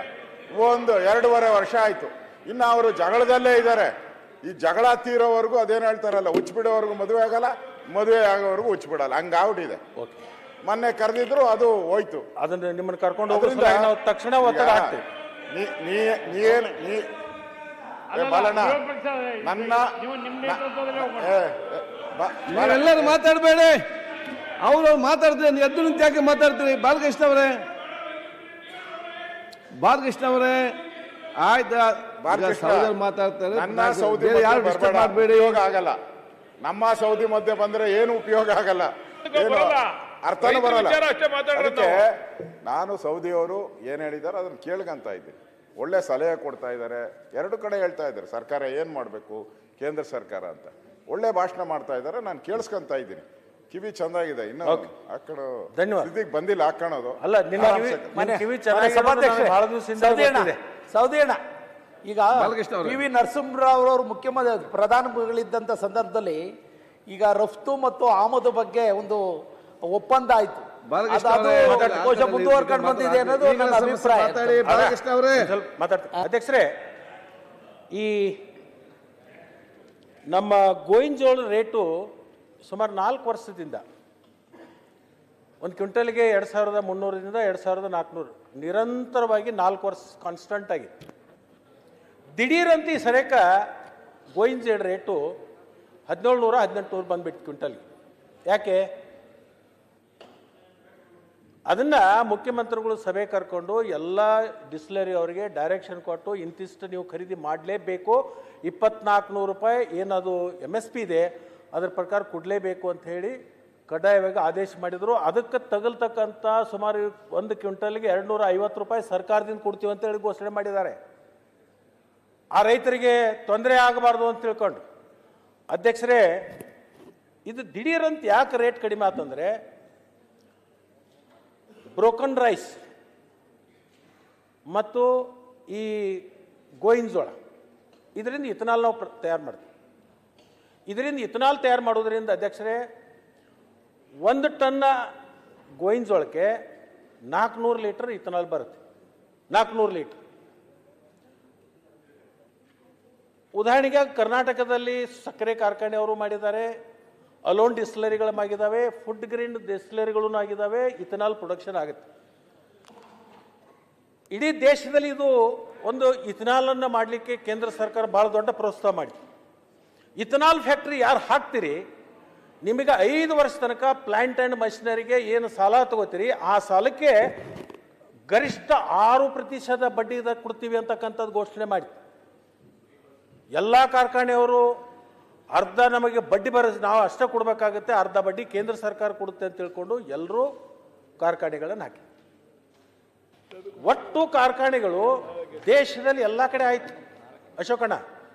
Food grain and juice to ethanol. ಆಮೇಲೆ 3 ಥರದ ಇಥನಾಲ್ ಮಾಡ್ತೀವಿ ಕಬ್ಬಿನದಲ್ಲಿ. ಒಂದು ಜ್ಯೂಸ್ ಟು ಇಥನಾಲು, ಒಂದು ಶೆರಪು, ಇನ್ನೊಂದು ಕಾಕಂಬಿ. 3 ಥರ ಮಾಡ್ತೀವಿ. 3 ರೇಟ್ ಮಾಡಿದ್ದಾರೆ ಅಧ್ಯಕ್ಷರೇ. ಈ ಸರಿಯಕ್ಕೆ ಏನು ಮಾಡಿದ್ದಾರೆ ಅಂದರೆ ಅಧ್ಯಕ್ಷರೇ, ಎಷ್ಟು ದೇಶದಲ್ಲಿ ಆಯಾ ರಾಜ್ಯದಲ್ಲಿ ಪ್ರೊಡಕ್ಷನ್ ಆಗುತ್ತೆ ಇಥನಾಲ್, ಯಾವ್ಯಾವ ರಾಜ್ಯಕ್ಕೆ ಎಷ್ಟು ಪ್ರಮಾಣದಲ್ಲಿ ತಗೋಬೇಕು ಅಂತಕ್ಕಂಥ ತೀರ್ಮಾನ ಒಂದೇ ಆಗ್ಬೇಕಲ್ಲ ಡಾಕ್ಟ್ರೇ. ಇಡೀ ದೇಶಕ್ಕೆ ಒಂದೇ ಕಾನೂನು ತರಬೇಕಲ್ಲ, ಒಂದೇ ರೂಲ್ಸ್ ಬರಬೇಕಲ್ಲ. ಈಗ ಬಡವರಿಗೆ ಅಕ್ಕಿ ಕೊಡ್ತೀವಿ ಅಂದ್ರೆ ಒಬ್ಬ ಬಡವನಿಗೆ 10 kg, ಒಬ್ಬ ಬಡವನಿಗೆ 2 kg ಕೊಟ್ರೆ ನೀವೇನಂತೀರ ಅವಾಗ? ಸಿದ್ದರಾಮಯ್ಯ ಸರ್ಕಾರ ಅನ್ಯಾಯ ಮಾಡ್ತಾ ಇದೆ, ತಾರತಮ್ಯ ಮಾಡ್ತಾ ಇದೆ, ಒಂದು ಕಣ್ಣಿಗೆ ಸುಣ್ಣ ಒಂದು ಕಣ್ಣಿಗೆ ಬೆಣ್ಣೆ ಅಂತೇಳಿ ನೀವು ಭಾಷಣ ಮಾಡ್ತೀರಿ.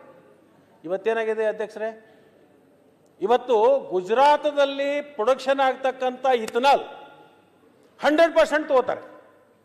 100% ತಗೋತಾರೆ. ಉತ್ತರ ಪ್ರದೇಶದಲ್ಲಿ ಇರ್ತಕ್ಕಂಥ ಇಥನಾಲ್ ಏನು ಪ್ರೊಡಕ್ಷನ್ ಆಗುತ್ತಲ್ಲ 69% ತಗೋತಾರೆ. ಮಹಾರಾಷ್ಟ್ರದಲ್ಲಿ ಉತ್ಪನ್ನ ಆಗ್ತಕ್ಕಂಥ ಇಥನಾಲನ್ನು 65% ತಗೋತಾರೆ. ಕರ್ನಾಟಕದಲ್ಲಿ ಉತ್ಪನ್ನ ಆಗಿರ್ತಕ್ಕಂಥ ಇಥನಾಲನ್ನು ಇವತ್ತು ಕೇಂದ್ರ ಸರ್ಕಾರ ತಗೊಳ್ತಕ್ಕಂಥದ್ದು ಬರೀ 30%. ನನಗೆ ಸಿಕ್ಕಿರೋದು, ನನ್ನ ಕಾರ್ಖಾನೆಗೆ ಸಿಕ್ಕಿರೋದು 30% ಅಧ್ಯಕ್ಷರೇ. ಇಲ್ಲೇನು ಕರ್ನಾಟಕದಲ್ಲಿ ಗೋವಿನ ಜೋಳ ಖರೀದಿ ಮಾಡಿಕೊಂಡು ಇಥನಾಲನ್ನು ಮಾಡ್ತಾ ಇದ್ದಾರಲ್ಲ, ನನಗೆ ಒಂದು ವರ್ಷಕ್ಕೆ 3 ಕೋಟಿ ಲೀಟರ್ ಉತ್ಪಾದನೆ ಮಾಡಿದರೆ ನನಗೆ ಸಿಕ್ಕಿರ್ತಕ್ಕಂಥದ್ದು 70 ಲಕ್ಷ ಲೀಟರ್ ಆದರೆ ಉಳಿದಿದ್ದು ಗೋವಿನ ಜೋಳ ತೊಗೊಂಡು ನಾನೇನು ಮಾಡ್ಬೇಕು ಅಧ್ಯಕ್ಷರೇ? ನಾನು ಗೊಂಜಾಳ ಖರೀದಿ ಮಾಡೋದು ನಿಲ್ಲಿಸಿದೆ ಅಂದರೆ ಏನು ಮಾಡೋದು ಅಂತ ತಗೊಂಡು. ಅಶೋಕಣ್ಣ ಒಬ್ಬ ಊಟಕ್ಕೆ ಬರ್ತಾನಂತಂದ್ರೆ ಅವಾಗ 3 ರೊಟ್ಟಿ, ನನಗೆ 3 ರೊಟ್ಟಿ ನಾನು ಮಾಡ್ತೀನಿ. ಅಶೋಕಣ್ಣ ಊಟಕ್ಕೆ ಬರೋದಿಲ್ಲ ಅಂತಂದ್ರೆ ನನಗೆ ಬೇಕಾದಷ್ಟು 3 ರೊಟ್ಟಿ ಮಾಡ್ಕೋತೀನಿ ನಾನು. ಇನ್ನು 3 ರೊಟ್ಟಿ ಯಾಕೆ ಮಾಡ್ಬೇಕು ನಾನು? ಉದಾಹರಣೆ ಕೊಡ್ತೀನಿ, ನಾ ಕರೆದಲ್ಲಿ ಬರೋದಿಲ್ಲ ಮಾತು ಬೇರೆ. ಆದರೆ ಅಧ್ಯಕ್ಷರು ಇವತ್ತಿನ ದಿವಸ ಗೋವಿನ ಜೋಳ ರೇಟ್ ಬಿದ್ದಿರ್ತಕ್ಕಂಥದ್ದು ಕೇಂದ್ರ ಸರ್ಕಾರ ಈ ತಾರತಮ್ಯ ಮಾಡಿದ್ರಿಂದ ಇದು ನಿಂತು ಹೋಗಿದ್ದೆ. ಅದಕ್ಕೆ ನಾನು ಹೇಳ್ತೀನಿ ಅಂದರೆ, ಈ ಅಧಿವೇಶನ ಮುಗಿದ ಮೇಲೆ ನೋಡಿ, ಪಕ್ಷ ಬೇರೆ ಇರ್ಬೋದು, ಸರ್ಕಾರ ಬೇರೆ ಇರ್ಬೋದು, ಏನೇ ಇರ್ಬೋದು, ನಾವೆಲ್ಲರೂ ಬಂದಿರತಕ್ಕಂಥದ್ದು ಈ ಮನೆಗೆ ಈ ರಾಜ್ಯದ ರೈತರ ಹಿತವನ್ನು ಕಾಪಾಡೋಗೋಸ್ಕರ, ಈ ರಾಜ್ಯದ ಜನರ ಹಿತವನ್ನು ಕಾಪಾಡೋಗೋಸ್ಕರ ನಾವು ಪಕ್ಷಾತೀತವಾಗಿ, ನಮಗೇನು ಅವ್ರೇನು ವೈರಿಗಳಲ್ಲ ಕೇಂದ್ರದವ್ರು ಅಥವಾ ರಾಜ್ಯ ಸರ್ಕಾರ ರೈತರ ವಿರೋಧಿನೂ ಅಲ್ಲ. ನಾವೆಲ್ಲರೂ ಸೇರೋಣ, ದಿಲ್ಲಿಗೆ ಹೋಗೋಣ, ಇಡೀ ದೇಶಕ್ಕೆ ಒಂದೇ ಸಮನಾಗಿ ನೀವು ಇಥನಾಲನ್ನು ತಗೊಳ್ತಕ್ಕಂಥ ಕೆಲಸ ಮಾಡಬೇಕು. ಮತ್ತು ಸಕ್ರೆ ಧಾರಣೆಯನ್ನು ಇವತ್ತು ಗ್ರಾಹಕರಿಗೆ 40 ರೂಪಾಯಿ ಮತ್ತು ಡೊಮೆಸ್ಟಿಕ್ ಇರ್ತಕ್ಕಂಥದ್ದು ಒಂದು ರೇಟ್, ಏನು ಗ್ಯಾಸ್ ಥರ ಮಾಡ್ತಿರಲ್ಲ ಆ ಥರ 2 ರೇಟ್ಗಳನ್ನು ಮಾಡಲಿಕ್ಕೆ ಒಂದು ಮನವಿಯನ್ನು ಮಾಡೋಣ. ನೀವು ಹಠಕ್ಕೆ ಬಿದ್ದು ನಮ್ಮ ರಾಜ್ಯದಿಂದ ಆಯ್ಕೆಯಾಗಿ ಹೋಗಿರ್ತಕ್ಕಂಥ ಎಲ್ಲ ಲೋಕಸಭಾ ಸದಸ್ಯರಿಗೆ ನೀವು ಕೂಡಿ ಒಂದು ಅಲ್ಲಿ ಸಭೆ ಕರೆದುಕೊಂಡು ಮುಖ್ಯಮಂತ್ರಿಗಳ ಅಧ್ಯಕ್ಷತೆಯಲ್ಲಿ ಆ ಎಲ್ಲ ಲೋಕಸಭಾ ಸದಸ್ಯರು ಕೂಡ ಒಂದು ಒಕ್ಕರಲ್ಲಿ ನಿಂತು, ನಮ್ಮ ರಾಜ್ಯದಿಂದ ಆಯ್ಕೆಯಾಗಿರ್ತಕ್ಕಂಥ ಎಲ್ಲ ಲೋಕಸಭಾ ಸದಸ್ಯರು ಒಕ್ಕರಲಿಂದ ಕೇಂದ್ರ ಸರ್ಕಾರಕ್ಕೆ ಒತ್ತಡ ಹಾಕಿದರೆ ಇದಕ್ಕೆ ಪರಿಹಾರ ಸಿಗುತ್ತೆ. ಅದಕ್ಕೆ ದಯಮಾಡಿ ನಾನು ವಿರೋಧ ಪಕ್ಷದ ನಾಯಕರಿಗೆ ಇಷ್ಟೇ ಕೇಳ್ತೀನಿ, ನೀವು ಇದಕ್ಕೆ ಸಹಕಾರವನ್ನು ಕೊಡಬೇಕು. ಯಾವಾಗ ಮುಖ್ಯಮಂತ್ರಿಗಳು ಆಲ್ ಪಾರ್ಟಿ ಡೆಲಿಗೇಷನು ಅಥವಾ ಎಲ್ಲ ಲೋಕಸಭಾ ಸದಸ್ಯರ ಒಂದು ಕರೆದು ಸಭೆ ಮಾಡ್ಬೇಕಂತಾರೆ, ಅವಾಗ ನೀವು ಕೂಡ ಬರಬೇಕು. ಕೇಂದ್ರ ಸರ್ಕಾರದಿಂದ ಈ ಸವಲತ್ತನ್ನು ನಮಗೆ ಕೊಡಿಸುವಂಥ ಕೆಲಸವನ್ನು ನೀವು ಮಾಡಬೇಕು ಅಂತಕ್ಕಂಥ ವಿನಂತಿಯನ್ನು ನಾನು ರೈತರ ಪರವಾಗಿ ನಿಮಗೊಂದು ವಿನಂತಿಯನ್ನು ಮಾಡ್ತೀನಿ. ಅಧ್ಯಕ್ಷರೇ, ಇನ್ನೊಂದು, ಈ ಹಾರ್ಟಿಕಲ್ಚರ್ ಡಿಪಾರ್ಟ್ಮೆಂಟ್ ಇದೆ, ಗೋವಿನ ಜೋಳ ಆಯಿತು, ಕಬ್ಬು ಆಯಿತು, ರೇಟ್ ಸಿಗಬೇಕಾಗ್ಯದ. ಇನ್ನು ಹಾರ್ಟಿಕಲ್ಚರ್ ಡಿಪಾರ್ಟ್ಮೆಂಟ್ ಅಂತ ಇದೆ. ಇಲ್ಲೊಂದು ಹಾರ್ಟಿಕಲ್ಚರ್ ಯೂನಿವರ್ಸಿಟಿ ಮಾಡಿದ್ದಾರೆ, ಶಿವಾನಂದ ಪಾಟೀಲ್ ಗೊತ್ತು, ಎಲ್ಲಿ? ಬಾಗಲಕೋಟೆ. ಅವ್ರು ಏನು ಮಾಡ್ತಾ ಇದ್ದಾರೆ ಅನ್ನೋದು ನಮಗೆ ಅರ್ಥ ಆಗ್ತಾ ಇಲ್ಲ. ಹಾರ್ಟಿಕಲ್ಚರ್ ಯೂನಿವರ್ಸಿಟಿ ಅವರು ಲಕ್ಷಾಂತರ ರೂಪಾಯಿ ಸಂಬಳ ತಗೊಂಡು ಏನು ಮಾಡ್ತಾ ಇದ್ದಾರೆ ಗೊತ್ತಾಗ್ತಾ ಇಲ್ಲ. ನೋಡಿ, ಈ ಭಾಗದಲ್ಲಿ ಬಿಜಾಪುರ, ಬಾಗಲಕೋಟೆ ಮತ್ತು ಬೆಳಗಾಂ ನೀವೇನ್ ದ್ರಾಕ್ಷಿ, ದಾಳಂಬ್ರಿ ಅತಿ ಹೆಚ್ಚು ಬೆಳೀತಕ್ಕಂಥದ್ದು. ದ್ರಾಕ್ಷಿ, ದಾಳಂಬಿ. ಅಧ್ಯಕ್ಷರೇ, ದಾಳಂಬಿ ಬೆಳಿಲಿಕ್ಕೆ ಹತ್ತಿನ ಸುಮಾರು 50 ವರ್ಷ ಆಯ್ತು. ನೀವಿಬ್ರು ಎಂತ ಮಾಡ್ತೀವಿ? ಅಲೋ, ನೀವಿಬ್ರು ಎಂತ ಪಂಚಾಯತ್ಗೆ ಅಲ್ಲಿ ನೀವೇನು ಮಾಡ್ತೀರಿ? ಸೈಡ್ ಕೂತ್ಕೊಳ್ಳಿ. ದಾಳಂಬರಿ ಬೆಳಿಲಿಕ್ಕೆ ಹತ್ತಿ 50 ವರ್ಷ ಆಯ್ತು. ಅದು ಕೊಪ್ಪಳ ಜಿಲ್ಲೆದಾಗ ಬೆಳೀತಿದ್ರು, ಬಿಜಾಪುರದಾಗ ಬೆಳೀತಿದ್ರು, ಬೆಳಗಾಂದಲ್ಲಿ ಬೆಳೀತಿದ್ರು. ಇಲ್ಲಿವರೆಗೆ ಅಧ್ಯಕ್ಷರೇ ಹಾರ್ಟಿಕಲ್ಚರ್ ಯೂನಿವರ್ಸಿಟಿ ಅವರು ಒಂದು ರಿಸರ್ಚ್ ಮಾಡಲಿಲ್ಲ. ಆ ದಾಳಂಬಿಗೆ ಯಾವ ರೋಗ ಬಂದರೆ ಯಾವುದು ಔಷಧ ಕೊಡಬೇಕು, ಯಾವುದು ಸ್ಪ್ರೇ ಮಾಡಬೇಕು ಅನ್ನೋವಂಥದ್ದು ಇಲ್ಲಿವರೆಗೆ ಒಂದೂ ರಿಸರ್ಚ್ ಮಾಡಲಿಲ್ಲ. ಸಾಕಷ್ಟು ರೋಗಗಳು ಬರ್ತಾವೆ. ಕ್ಯಾರ್ ರೋಗ ಬರುತ್ತೆ, ಬೇರೆ ಬೇರೆ ಮಂಜಿನ ರೋಗ ಬರುತ್ತೆ, ಬೇರೆ ಬೇರೆ ರೋಗಗಳು ಬರ್ತಾವೆ. ಅದಕ್ಕೆ ಯಾವ ರೋಗಿಗೆ ಏನು ನಮ್ಮಲ್ಲಿ 19ರೊಳಗೆ ಇದು ಬಂತಲ್ಲ, ಕರೋನಾಕ್ಕೆ ಬಂದಾಗ ಗೊತ್ತಲ್ಲ ನಿಮಗೆ. ಆ ಕರೋನಾಕ್ಕೆ ಯಾವುದೇ ಔಷಧ ಇಲ್ಲ. ಯಾವ ಡಾಕ್ಟ್ರ್ ಯಾವನಿಗೆ ಮನುಷ್ಯಗೆ ಯಾವ್ದು ಬರ್ತೈತೆ ಆ ಇಂಜೆಕ್ಷನ್ ಹೊಡ್ಯಾವ. ಈಗ ದಾಳಂಬಿ ಪರಿಸ್ಥಿತಿ ಹಂಗಾಗಿದೆ ಅಧ್ಯಕ್ಷರೇ. ಯಾವ ರೋಗಕ್ಕೆ ಯಾವ ಔಷಧಿ ಹಾಕಬೇಕು ಅನ್ನೋದು ಇನ್ನೂ ತನಕ ರಿಸರ್ಚ್ ಆಗ್ತಾ ಇಲ್ಲ. 50 ವರ್ಷ ಆಯ್ತು. ಅದನ್ನು ಹಾರ್ಟಿಕಲ್ಚರ್ ಮಿನಿಸ್ಟರ್ ಗಮನಕ್ಕೆ ತಗೋತಿರೋ, ಅಗ್ರಿಕಲ್ಚರ್ ಮಿನಿಸ್ಟರ್ ಗಮನಕ್ಕೆ ತಗೋತಿರೋ, ಯಾರು ತಗೋತೀರಿ ಅದನ್ನು ಸರಿ ಮಾಡ್ತಕ್ಕಂಥ ಕೆಲಸವನ್ನು ತಾವು ಮಾಡಬೇಕು ಅಂತಕ್ಕಂಥದ್ದನ್ನು ಈ ಸಂದರ್ಭದಲ್ಲಿ ನಾನು ಹೇಳಲಿಕ್ಕೆ ಬಯಸ್ತೀನಿ ಅಧ್ಯಕ್ಷರೇ.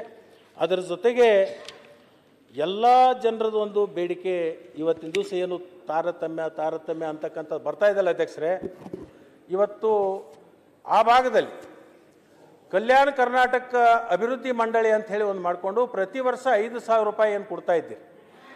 ಈ ಭಾಗದಲ್ಲಿ ಇರ್ತಕ್ಕಂಥ ಕಿತ್ತೂರು ಕರ್ನಾಟಕ ಎನ್ನುವ ಅಭಿವೃದ್ಧಿ ಮಂಡಳಿಯನ್ನು ಸ್ಥಾಪನೆ ಮಾಡಿಕೊಂಡು 5,000 ಕೋಟಿ 5,000 ಕೋಟಿ ಅದೇ 5 ಸಾರಿ ಅದು ಕರೆಕ್ಷನ್ ಮಾಡಿಕೊಟ್ಟು 5,000 ಕೋಟಿ ಏನು ಕೊಡ್ತಾರಲ್ಲ, ನೀವು ಕನಿಷ್ಠ ಈ ವರ್ಷಕ್ಕೆ ಘೋಷಣೆ ಮಾಡಿ, ಆರಂಭ ಆದರೂ ಮಾಡಿ. ಏನು 1,000 ಕೋಟಿ ಕೊಡ್ತಿರೋ, 2,000 ಕೋಟಿ ಕೊಡ್ತಿರೋ, ಎಷ್ಟಾದ್ರೆ ಕೊಟ್ಟು ಒಂದು ಅಭಿವೃದ್ಧಿ ಮಂಡಳಿ, ಕಿತ್ತೂರು ಕರ್ನಾಟಕ ಅಭಿವೃದ್ಧಿ ಮಂಡಳಿ ಅಂತ ಮಾಡಿಕೊಂಡು ಅದನ್ನು ಸ್ಥಾಪನೆ ಮಾಡಿಕೊಂಡು ಕನಿಷ್ಠ ಪಕ್ಷ 1,000 2,000 ಈ ವರ್ಷಕ್ಕೆ ಕೊಡಿ.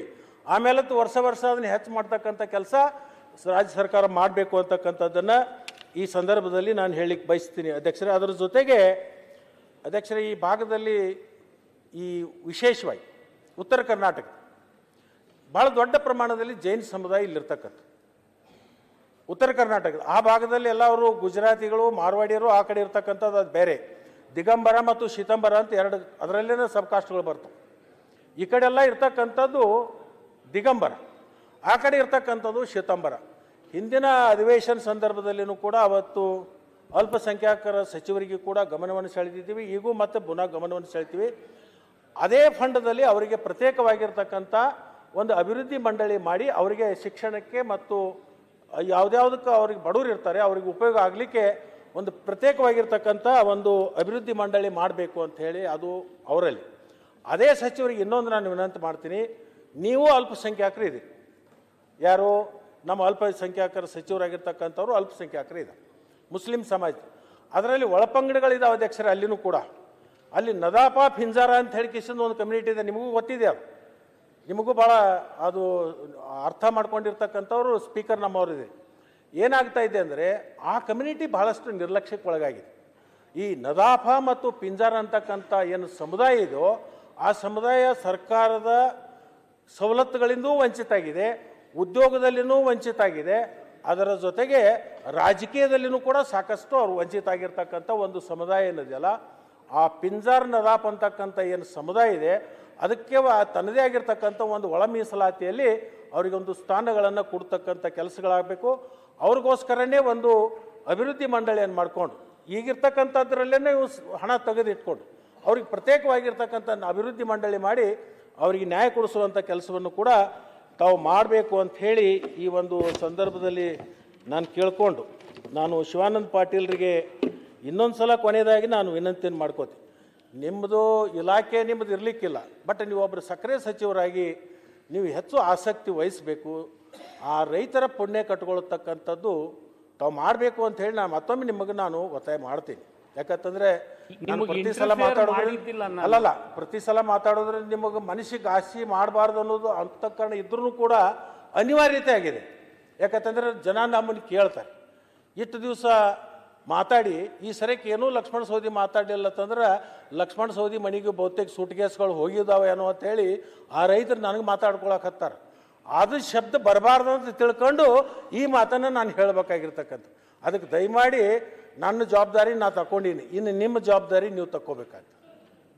ದಯವಿಟ್ಟು ನೀವು ಒಂದು ಟೈಮ್ ಬೇರೆ ಮಾತಾಡ್ಲಿಕ್ಕಿದೆ, ಒಂದು ಟೈಮ್ ಬಾಂಡ್ ಇಲ್ಲ ಆಯ್ತು. Food and civil supply minister ಇದ್ದಾರೆ, ತೂಕ ಮತ್ತು ಅಳತೆ ಅವ್ರಿಗೆ ಬರುತ್ತೆ. ಅವರನ್ನು ತಗೊಂಡು ನೀವೇ ಮುತುವರ್ಜಿ ವಹಿಸಿ. ಎಷ್ಟು ಕಾರ್ಖಾನೆ ಇದಾವೆ? 48 ಕಾರ್ಖಾನೆ ಇದಾವೆ. ನೀವು ಅಲ್ಲಲ್ಲ ಎಂಟೈರ್ ಸ್ಟೇಟ್ದಾಯ್ತು. ನಾನು ಉತ್ತರ ಕರ್ನಾಟಕದ ಹೇಳುವ ಹೊತ್ನಾಗ ನಾನು 48ರಿಂದ 50 ಆಗ್ತದೆ ಅಂತ ಹೇಳಿದೆ. ಇಲ್ಲ ನಿಮಗೆ ಹೇಳೋದು ಮುಗಿಸ್ಬಿಡ್ತೀನಿ ನಾನೇನು ಒಂದೇ ಮಿನಿಟ್. ಅಧ್ಯಕ್ಷರೇ, ಅದು ಕಾರ್ಖಾನೆ ಒಳಗೆ ಹಾಕಿ ಅಂತೇಳಿ ರೈತರು ಜಿದ್ದಿದೆ. ಹೊರಗರೆ ಹಾಕಿ ಒಳಗರೆ ಹಾಕಿ ಅಂತ. ಮೈಕ್ ಮಾಡಿ ಇಲ್ಲ ಒಳಗರೆ ಹಾಕಿ ಹೊರಗರೆ ಹಾಕಿ ಅಂತೇಳಿ ನಾವು ಆದರೂ ಕೂಡ 12 ಈಗಾಗಲೇ ಟೆಂಡರ್ ಕರೆದಿದ್ದೀವಿ. ಅದ್ರ ಲೊಕೇಶನ್ಸು ಫಿಕ್ಸ್ ಮಾಡಿದ್ವಿ. ನಾವು ರೈತ ಸಂಘಗಳಿಗೆ ಕೊಡಬೇಕು, FPOಗೆ ಕೊಡಬೇಕು ಅನ್ನೋದು ಒಂದು ವಿಚಾರ ಇದೆ. ಅದು ನನ್ನ ಡಿಪಾರ್ಟ್ಮೆಂಟಿಂದ, ಫುಡ್ ಆ್ಯಂಡ್ ಸಿವಿಲ್ ಸಪ್ಲೈದಿಂದಲ್ಲ, APMCಯಿಂದ ಮಾನ್ಯ ಮುಖ್ಯಮಂತ್ರಿಗಳಲ್ಲಿ ವಿನಂತಿ ಮಾಡಿಕೊಂಡು 12 ನಾವು ಮಂಜೂರು ಮಾಡಿಟ್ಟಿದ್ದೀವಿ. ಅದನ್ನು ಎಲ್ಲಿ ನಿರ್ವಹಣೆ ಮಾಡ್ತಕ್ಕಂಥವ್ರು ಯಾರು ಮುಂದೆ ನಾವು ಹಾಕೋದು ದೊಡ್ಡ ಆಗೋದಲ್ಲ ಅಧ್ಯಕ್ಷರೇ. ಈಗ ನಾವು 12 ಹಣನೂ ಮಂಜೂರು ಮಾಡಿದ್ದೀವಿ, ಟೆಂಡರು ಕರೆದಿದ್ದೀವಿ ನಾವು, ಅದರಲ್ಲೇನು ಎರಡು ಮಾತಿಲ್ಲ. ಈ ಕಾರ್ಖಾನೆ ಮಾಲೀಕರು ಒಳಗೆ ಹಾಕ್ಲಿಕ್ಕೆ ನಮ್ಗೆ ಅನುಮತಿ ಕೊಡ್ತಾ ಇಲ್ಲ, ಅದು ಒಂದು ದೊಡ್ಡ ಸಮಸ್ಯೆ ಇದೆ. ಅದನ್ನು ಮತ್ತು ಇನ್ನೊಂದು ಇದಕ್ಕಿಂತಲೂ ಪೂರ್ವದಲ್ಲಿ ಅವರಿಗೂ ಗೊತ್ತಿದೆ. ಈಗ ಮೊದಲು ಡಿಜಿಟಲೈಸ್ಡ್ ವೇ ಬ್ರಿಡ್ಜ್ ಇರಲಿಲ್ಲ, ನಿಮಗೆ ಗೊತ್ತಿದೆ. ಈಗ ಇಡೀ ರಾಜ್ಯದ ತುಂಬ ಎಲ್ಲ ಡಿಜಿಟಲೈಸ್ಡ್ ವೇ ಬ್ರಿಡ್ಜ್ ಮಾಡಿ, ಆದರೂ ಕೂಡ ಕಂಪ್ಲೇಂಟ್ ಇದೆ. ಆದರೆ ನಿಶ್ಚಿತವಾಗಿ ನಿಖರವಾಗಿ ಯಾವುದೇ ರೈತರು ಕಂಪ್ಲೇಂಟ್ ಕೊಡದೇ ಇರೋದ್ರಿಂದ ಸ್ವಲ್ಪ ನಮಗೆ ಸಮಸ್ಯೆ ಆಗಿದೆ. ಒಂದು, ಅಕಸ್ಮಾತ್ ಯಾವುದೇ ರೈತ ಕಂಪ್ಲೇಂಟ್ ಕೊಟ್ಟರೆ ಅದು ಸಾಬೀತಾದರೆ 5 ಲಕ್ಷ ರೂಪಾಯಿ ಬಹುಮಾನ ಕೂಡ ನಾವು ಘೋಷಣೆ ಮಾಡಿದ್ವಿ, ಅದಕ್ಕೆ ದುಡ್ಡು ಕೂಡ ಇಟ್ಟಿದ್ದೀವಿ ನಾವು, ಅದರಲ್ಲಿ ಎರಡು ಮಾತಿಲ್ಲ. ಆದರೆ ಧೈರ್ಯ ಮಾಡಿ ರೈತರು ಕೊಡ್ತಕ್ಕಂಥ ಆಸಕ್ತಿ ತೋರಿಸ್ತಾ ಇಲ್ಲ. ಅದು ಖಂಡಿತ ಯಾರೇ ಕಾರ್ಖಾನೆಯವರು ಎಷ್ಟೇ ದೊಡ್ಡವರು ಇರಲಿ, ಅದು ಈ ಪಕ್ಷದವರೇ ಇರಲಿ ಆ ಪಕ್ಷದವರೇ ಇರಲಿ, ನಾವು ಯಾರಿಗೂ ಅದರಲ್ಲಿ ನಿಶ್ಚಿತವಾಗಿ ಕ್ರಮ ತೆಗೆದುಕೊಳ್ಳದೆ ಬಿಡೋದಿಲ್ಲ. ಅದನ್ನು ಖಂಡಿತ ಈ ಸಂದೇಶ ನಾವು ಹೊರಗೂ ಕೊಟ್ಟಿದ್ದೀವಿ, ಮುಂದೂ ಕೊಡ್ತೀವಿ. ನಾಳೆ ನಾನು ಉತ್ತರ ಕೊಡಾಗ ಇದ್ರ ಬಗ್ಗೆ ಸವಿಸ್ತರವಾಗಿ ಹೇಳಲಿಕ್ಕೆ ಇಚ್ಛೆ ಪಡ್ತೀನಿ. ಅಧ್ಯಕ್ಷರೇ, ಮಂತ್ರಿಗಳು ಹೇಳಿ ಸರ್, ಒಂದು ನಿಮಿಷ. ಅಶೋಕ್ ಅವ್ರು ಏನು ಹೇಳ್ತಾರೆ? ಸೌದಿಯವರ ಭಾಷಣ ಕೇಳಿದ್ದೀನಿ. ಕಳೆದ ಬಾರಿ ಸಹ ಅವರು ಈ ವಿಷಯವನ್ನು ಪ್ರಸ್ತಾವ ಮಾಡಿದ್ದಾರೆ. ಉತ್ತರ ಕರ್ನಾಟಕದ ವಿಚಾರ ಬಂದಾಗ ಕಳೆದ ಬಾರಿಯೂ ಸಹ ಲಕ್ಷ್ಮಣ ಸವದಿಯವರು ಈ ತೂಕದಲ್ಲಿ ಆಗ್ತಾ ಇರತಕ್ಕಂಥ ಸಮಸ್ಯೆ ಬಗ್ಗೆ ಗಮನ ಸೆಳೆದಿದ್ದಾರೆ. ನಾನು ಮೊನ್ನೆನೂ ನಾನು ಭಾಷಣ ಮಾಡೋವಾಗೂ ಹೇಳಿದೆ, ಮೊನ್ನೆನೂ ರೈತರೆಲ್ಲ ನನ್ನ ಹತ್ರ ಬಂದಾಗ ಇದು ತೂಕದ್ದೇ ದೊಡ್ಡ ಸಮಸ್ಯೆ ಆಗಿದೆ. ಆ ತೂಕದಿಂದನೇ ಈಗ ತಾವು ಟೆಂಡರ್ ಕರೆದಿರೋ 16ಕ್ಕೆ ಮಾತ್ರ ಉಳಿದವು. ಯಾವಾಗ ಉಳಿದಿದ್ದು ಯಾವಾಗ? ಒಟ್ಟಾಗ ನೀವು ಕರೆದಾಗ ನೀವೇ ಹೇಳಿದ್ರಿ 80 ಏನೋ ಇದೆ ಅಂತ. 81. ಈಗ ಹೊಸ್ದಾಗಿ ಇನ್ನೊಂದು 30 ಏನೋ ಅರ್ಜಿ ಕೊಟ್ಟಿದ್ದಾರೆ, ಹೊಸ್ದಾಗಿ ಇನ್ನೊಂದು 30 ಅರ್ಜಿ, ಅದು ಬೇರೆ ಪ್ರಶ್ನೆ. ಈಗ 80ಕ್ಕೂ ಒಟ್ಟಿಗೆ ಕರಿಬೇಕು. ಅದೇನು 16 ಯಾವುದು? ವಿರೋಧಿಗಳು ಅವರು 16